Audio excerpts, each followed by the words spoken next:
Hallo vriende, ek hoop julle is veilig, ek hoop julle is okay. Dit is nie lekker om op so 'n manier natuurlik kerk te hou nie, maar ons is die Here dankbaar dat ons wel die woord kan uitkry. Dit is nou maar weens die tropiese sikloon en veiligheid en waarskuwings dat ons sê, ons het besluit om dit so te doen.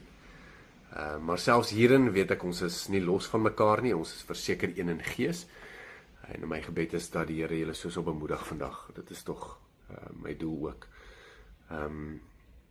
As jy nie 'n Bybel het nie, nou is hulle 'n goeie tyd wees om mee te gaan kry. Ek het nie 'n slide vir jou nie. Ek sit maar net hier voor die foon en saai dit uit. So as jy 'n Bybel gaan kry, sal dit goed wees. Ek gaan vir jou lees egter, so jy kan sommer my volg en jy kan solank oopmaak by Matteus 24. Ek maak solank myne oop en dit gee dit jou ook 'n bietjie tydjie om joune reg te kry.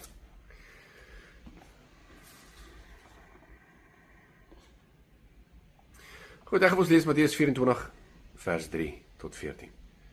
Terwyl Jesus op die Olyfberg gesit het, het die disippels na hom gekom en hom eenkant gevra. Sê vir ons, het hulle gevra, wanneer sal hierdie dinge plaasvind? En wat is die teken van die koms en van die volëinding van die tyd? Jesus het hulle geantwoord, pas op, dat niemand julle mislei nie. Want baie mense sal in my naam na vore tree en sê, ek is die Christus. En hulle sal baie mense mislei. Julle sal hoor van oorloë, gerugte van oorloë. Pas op, moenie verskrik raak nie. Want hierdie dinge moet gebeur, maar dit is nog nie die einde nie. Een nasie sal immers teen 'n ander nasie optrek. En een koninkryk teen 'n ander koninkryk. En daar sal 'n hongersnood wees en 'n aardbewings op een plek na die ander. Al hierdie dinge is die begin van die geboortepyne. Dan sal hulle julle oorlewer om verdruk te word en julle doodmaak en julle sal deur al die nasies gehaat word ter wille van sy naam. Dan sal baie tot 'n val kom, mekaar oorlewer en mekaar haat. Baie valse profete sal verskyn en hulle sal baie mense mislei. En omdat die wetteloosheid sal toeneem, sal baie se liefde afkoel. Wie egter volhard tot die einde, die sal verlos word. Hierdie evangelie van die koninkryk sal oor die hele wêreld verkondig word as getuies vir al die nasies en dan sal die einde kom. Kom op bid vir ons. Hemelse Here Vader, wat 'n voorreg om uit die woord te kan lees en dat U ons op so 'n manier kom bemoedig. My gebed is vir die harte wat hoor, dat U in hulle harte sal werk en hulle troos sal gee. Troos in ietsie wat bedreig, troos in die midde van 'n storm. Dankie vir die woord. Maak dit lewend in ons hart in Jesus naam. Amen. Nou sommer so van die kolf af. Eerstens Jesus praat met sy disippels, en daar is spesifiek goed wat hy noem aan sy disippels, vervolging wat met hulle sou plaasvind, wat wel plaasgevind het. Maar direk na dit praat hy ook van nog ander goeders wat sou gebeur. Hy praat nog steeds van valse profete en hy noem nog steeds bietjie van natuurrampe en die gebrokenheid van die wêreld wat indring. En dit is presies wat gebeur. Jesus praat daar oor storms en hy praat oor onrus en hy praat oor oorloë, hy praat oor natuurrampe en bietjie vroeër sal hy ook onthou hy praat van 'n bloedmaan, hy praat van soos nou praat hy van die oorloë en hy praat van natuurrampe en dit is goeders wat ons binne die laaste 2 maande al drie van beleef het. Nou ons moet leer, een ding wat Jesus vir ons hierso probeer sê, is nie, hy sê nie vir ons die goed, sodat ons weet wanneer is die einde nie. Ons weet ons is naby dit, en ons gaan ook nie daaroor spekuleer nie, dis ook nie die doel van die boodskap nie. Want ons weet nie presies wat die dag of die datum daarvan nie. Jesus is besig om vir ons iets anders te ook hier te sê. Hy is vir ons te sê, ons moet leer om vas te kan staan in die midde van die storm. Ons moet leer om vas te kan staan ten spyte van dit.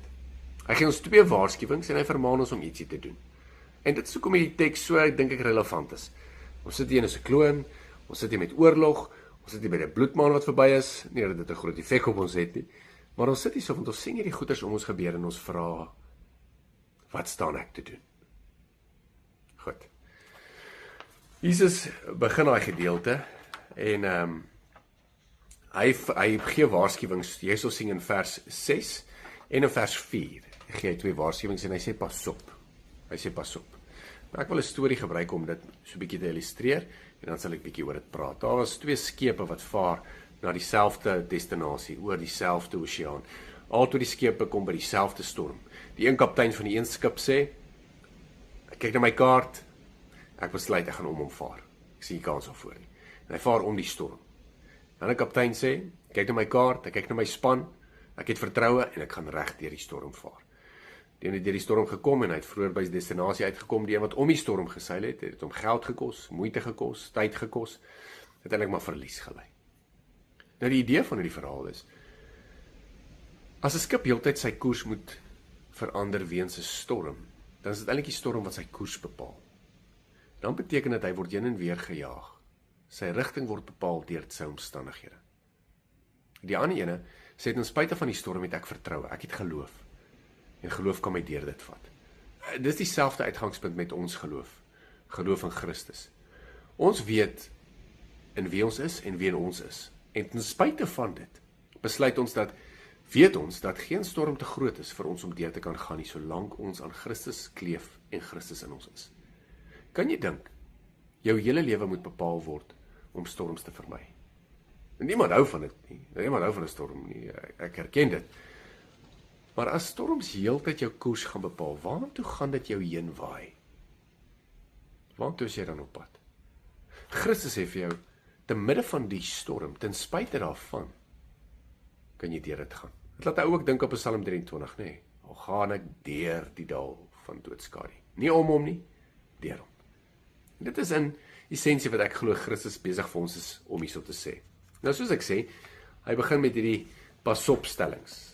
Hy noem dit, en ek wil sommer vir jou lees, vers 4, hy sê, pas op dat niemand julle mislei nie. So nou praat hulle spesifiek van die eindtyd, nê. Baie mense het gekom met verskillende redenasies, verskillende teorieë en verskillende teologie en gesê dis hoe dit gaan, dis wat jy moet doen, dan moet jy alles verkoop. Ek onthou, as ek so 5 jaar terug kom 'n vrou op 'n Saterdagmôre, hysteries klop sy aan die deur.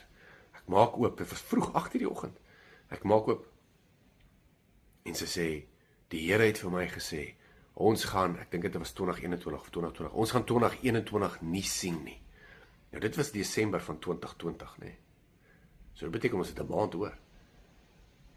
Sy raak toe so hysteries, sy glo wat sy sê.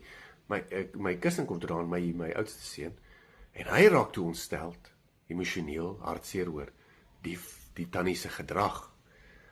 En ek vat tot toe buite toe en ek sê, ek hoor wat jy sê, ek sê maar, ek verstaan dit nie, want die Here sê vir ons ken nie die datum nie, ons ken nie die tyd nie, ons ken nie die datum nie. Al wat ons kan doen, ons kan maar net wag en gereed wees.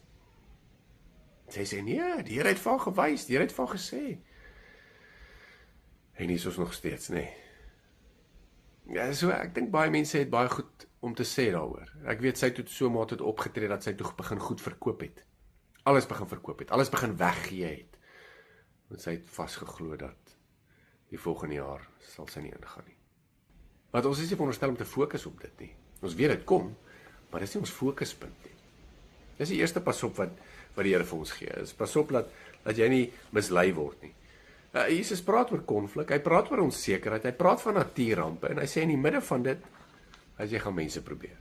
En dan die volgende ding wat hy sê, en ek dink dit staan by die kern van wat ek julle vandag wil sê.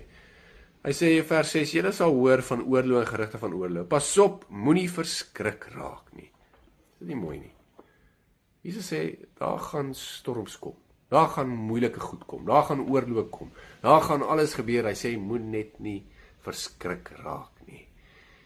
Hy sê, hierdie dinge gaan gebeur. Dit is deel daarvan. Dit is deel van die tyd waarin ons leef. Die wêreld waarin ons leef is nie stabiel nie. Dit is stikkend, dit is gebroke. Die skrif sê dit smag na verlossing. Hierdie sikloon is nie iets buitengewoons nie, vir die Here. Dit is presies dit. Dit is deel van die wêreld wat wag op verlossing. En die Here Jesus sê, moenie dat iemand jou mislei nie. Hy sê, maar moet ook nie vrees kry nie.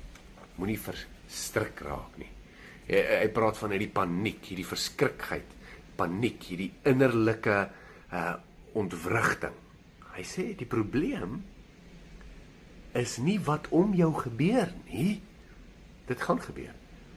Hy sê, die probleem is, hoe reageer jy? Dis die waarskuwing wat hy rig.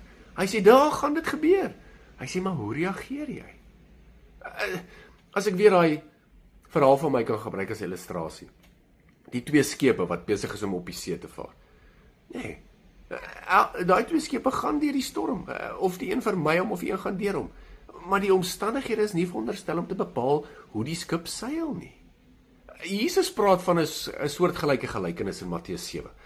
Hy praat van 'n wyse bouer en 'n dwaase bouer. Die wyse man en die dwaase man. Die wyse man bou sy huis op die rots en die dwaase man bou sy huis op die sand. Ek seker jy wil nou daai liedjie sing, nee.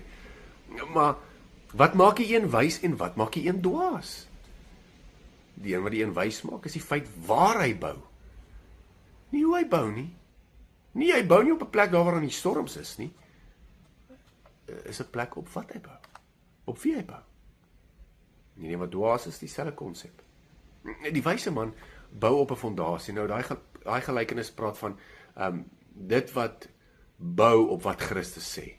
Christus gee ons sy woord en as ons daarop bou, as ons dit glo en ons kleer ons lewe in met dit wat Jesus sê. Sy bou ons op 'n rots. Ons bou op goed wat nie deur die wind en die weer weggewaai kan word nie. Ons bou deur ewigheidswaarhede. Ons bou op goeders wat die toets kan deurstaan. As jy bou op tydelike goed, op jou persoonlike eie sekuriteit, jou vermoë, as jy heeltyd storms gaan vermy, hy sê, dit gaan nie werk nie.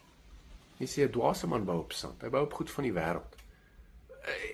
So, die kern van wat Jesus sê is, hy sê, pas op, moenie verskrik raak nie, moenie paniekerig raak nie, wanneer hierdie goed gebeur.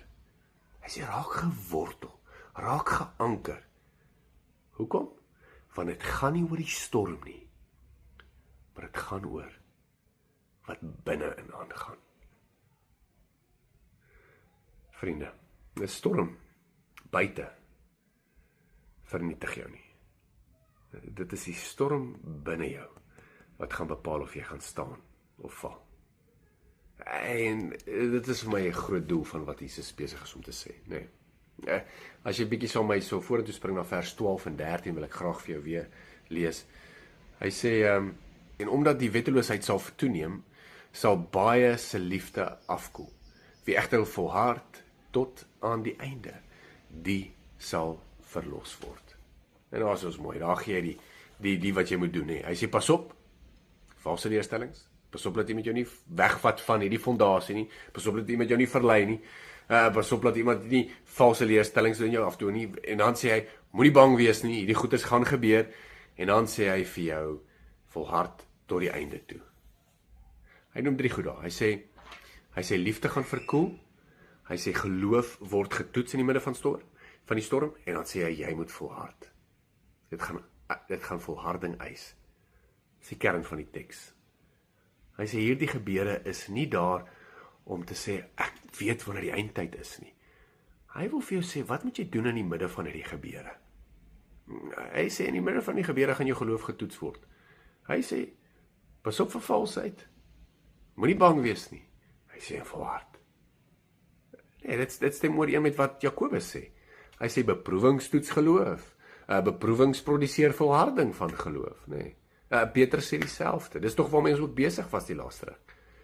So God gebruik selfs hierdie gebroke wêreld as 'n instrument om ware geloof te laat groei en te laat openbaar en bekend te maak. En dis wat hy sê, maar wie volhard sal gered word. Jy word opgeroep om te volhard in die midde van dit.